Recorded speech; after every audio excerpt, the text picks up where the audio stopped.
South Africans have been advised to avoid unnecessary travel during the severe weather conditions as most parts of the country remain on high alert. This as the cold front that brought freezing rain, gale force winds and snowfalls led to the closure of some provincial and national roads. Communities in difficult to reach areas have also been affected. To give us an update on the disaster management efforts in place, we are joined by Dr Bongani Elias Sithole. He's the head of the National Disaster Management Centre. It's a pleasure to have you, Dr Sithole. Thank you so much for joining us. Good morning, Leanne. Good morning to the viewers. So we're getting reports that some national roads have been closed to traffic due to the snowfall. This is closing off communities in high-lying areas. How have you responded since this cold front alert has made landfall? Our disaster teams, they are on standby. We are monitoring Eastern Cape Province very closely, and also KZN. We have received reports indicating that some of the roads in the Eastern Cape are not drivable. And then the teams on the ground, they've advised that some of the roads they must be closed, and then advised the motorists to take the alternative routes. So let's talk to the provinces which have been most impacted by the severe weather. I mean, certainly the Eastern Cape looks like it has, and as well as here in Gauteng, but perhaps maybe go into a bit more detail for us. I'll start with the Western Cape.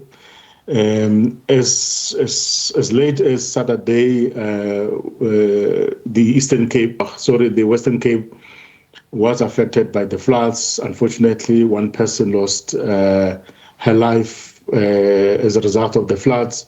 But then coming to the Eastern Cape, we have got a Buckley Pass, which has been closed as a result of the snowfall. But also still in the Eastern Cape, the Penhook Pass, it has also been closed as a result of the snowfall. We are monitoring some of the major roads in KZN, so that we don't fall to a trap of last year, where most of the motorists, they were trapped in the snow. We remember that very, very clearly, and people freezing inside their vehicles. Yes. I mean, what contingency plans have you put in place to avoid a situation like that reoccurring? Lesson learned from previous incident of the snowfall. We have now made sure that we bring other stakeholders, other departments, to come on board and work with us during these times, specifically when we're experiencing the snowfall, so that if something happens, then we're able to assist the motorists. Secondly, we've made sure that in the high-risk areas, we deploy the disaster teams and other agencies to be on standby so that they're able to advise the motorists in those areas. We have provinces which have got the problem of the informal settlement. In those provinces, we are working with structures from the communities and NGOs and the municipalities to make sure that those people in informal settlement, they don't find themselves in the space where the fire incidents actually burn their residential units. And then also they don't find themselves in the space where they make unnecessary fires in places where they shouldn't be making fires. And that is important because, I mean, we've already been seeing here in Gauteng, 5 people have lost their lives because of these kind of fires. Exactly, Specifically in informal settlement, we know that it is very cold. As it is cold, then people, they would tend to make fires. And then they will leave those fires unattended, and that becomes a problem. We're seeing these very cold temperatures posing a risk to vulnerable groups, such as the elderly, young children, especially those in rural areas in difficult-to-reach parts of the country. What kind of support are you sending them? Look, we also, last year, when some of the areas they were affected by snowfall, some of the villages were cut off. So we have realized that we need to bring the area support, like your helicopters, and specifically working with the security clusters to assist us in terms of the area support. where if we have to fly some of the reliefs to those affected communities, and they are able to come on board and then assist us. Yeah. So those are the contingencies which were put in place. But also some of the NGOs, they've got warehouses in terms of storages of the humanitarian reliefs. They're very closer to the community.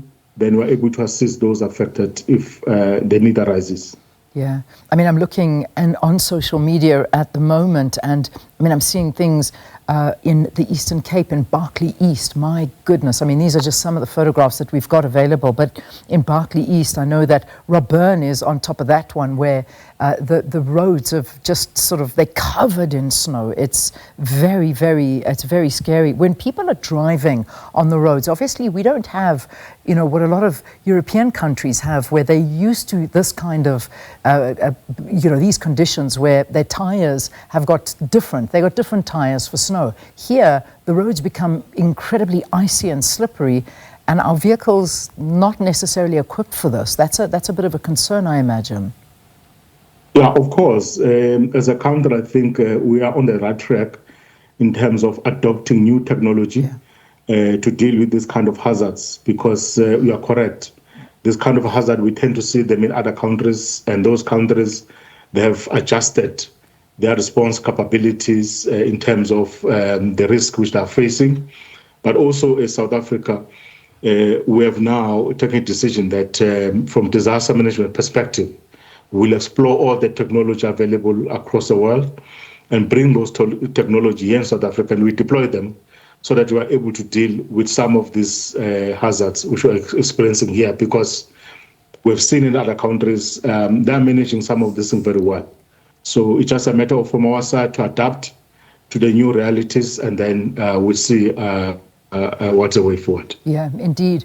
At what point is something like a state of disaster emergency implemented to assist affected areas? We've got two categories. I would say when we classify an event as a state of disaster, that's where we allow the municipalities and the provinces or national department to reprioritize any funding which they might have in their coffers. If maybe there's a shortfall, then from our side, we then bring extra funding to augment the capacity which they have.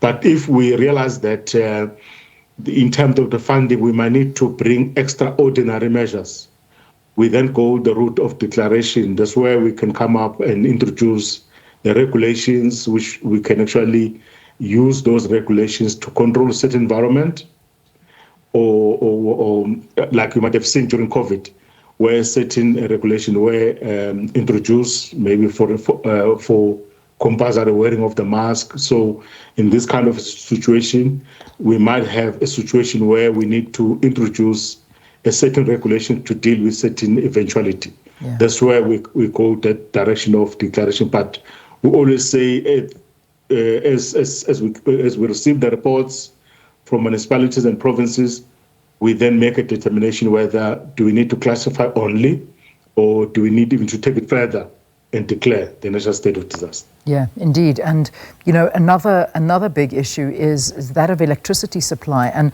you know, the more I'm looking, the more I'm seeing that obviously you're not Eskom and you can't talk to that, but that is another major problem, is that we see electricity supplies going down. I mean, I know in this particular area, there's another one which we just want to get confirmation from our team, but I am seeing another news agency reporting on it, that gale force winds, rain and snow have interrupted electricity supply to about 300,000 customers in the Eastern Cape, the areas Mthatha, Qumbu, Tsolo, Elliotdale, Matatiele, Mount Frere, Bizana, Mount Aleph. I mean, there's so much. Khumani, Dutwa, Butterworth. I mean, that's just that one that I'm getting there. This is from Algoa FM. We just need to confirm it on our side. But, you know, the reality is that all of these things come into play, and this is where disaster management has to get involved and know and be on top of the game as to how to help South Africans at this time. Yeah, no, you're 100% correct. We work very closely with Eskom, and Eskom attend our meetings as well and report progress in terms of the blackouts.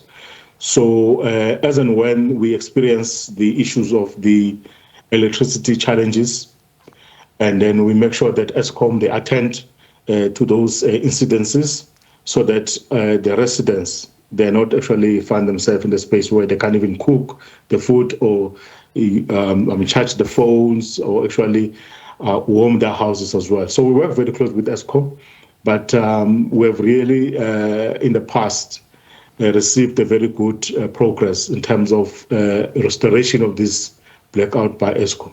All right. Just finally, let's get an understanding of this weather.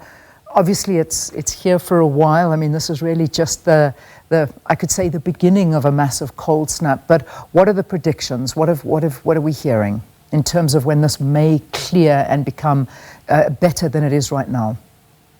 Yeah, according to the information from the South African Weather Services, they indicated that by Wednesday this week, it might be cleared.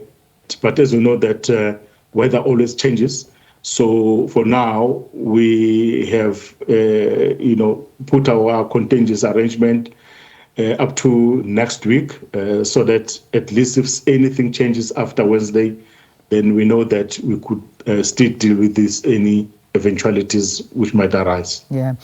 On a closing note, Dr. Sithole, advice to South Africans at a time like this to just take heed to ensure that they protect their lives. Yeah, of course. We want to urge the community that they must be cautious. And then we know that it is bitterly cold, icy conditions. Some of the provinces, they've experienced thunderstorms. And now we're seeing the snowfall happening in some of the areas. So the motorists also, they must actually observe the rules of the roads. And then as they drive and observe the distance between the car in front of them, but also making sure that they now and then check the weather warning as and when we distribute it so that they're always safe. All right, Dr. Bongani Elias Sithole, thank you. Head of the National Disaster Management Centre, giving an update on disaster management support being given to communities affected by the severe cold weather and some of the tips that you need to adhere to ensure your safety at this time.